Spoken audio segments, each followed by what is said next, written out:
আউযু বিল্লাহি মিনাশ শাইতানির রাজিম বিসমিল্লাহির রহমানির রহিম ইন্নাহু লা ইয়াফলিহুজ জালিমুন। সূরা আনাম আয়াত 135।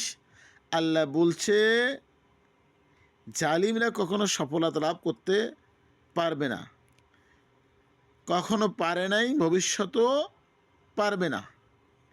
মাল্লাম ইয়াকুম বিমা আনজালাল্লাহু ফাউলাইকা হুমুল কাফিরুন। সূরা মায়দা আয়াত 44-এর শেষের অংশ বলছে, যারা আল্লাহর বিধান মোতাবেক বিচার ফয়সালা করে না তারা কাফের। যারা দ্বিধাদ্বন্দ্ব ছাড়া এই আইনগুলি মানে তারাও কাফের।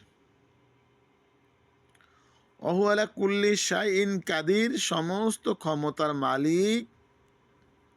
যারা বলে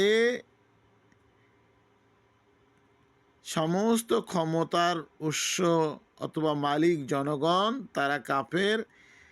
তাদের দল যারা করে তারাও কাফের। আমাদের এইসব কথা বোঝার তৌফিক দান করুন। আমা তাওফিক ইল্লা বিল্লাহ।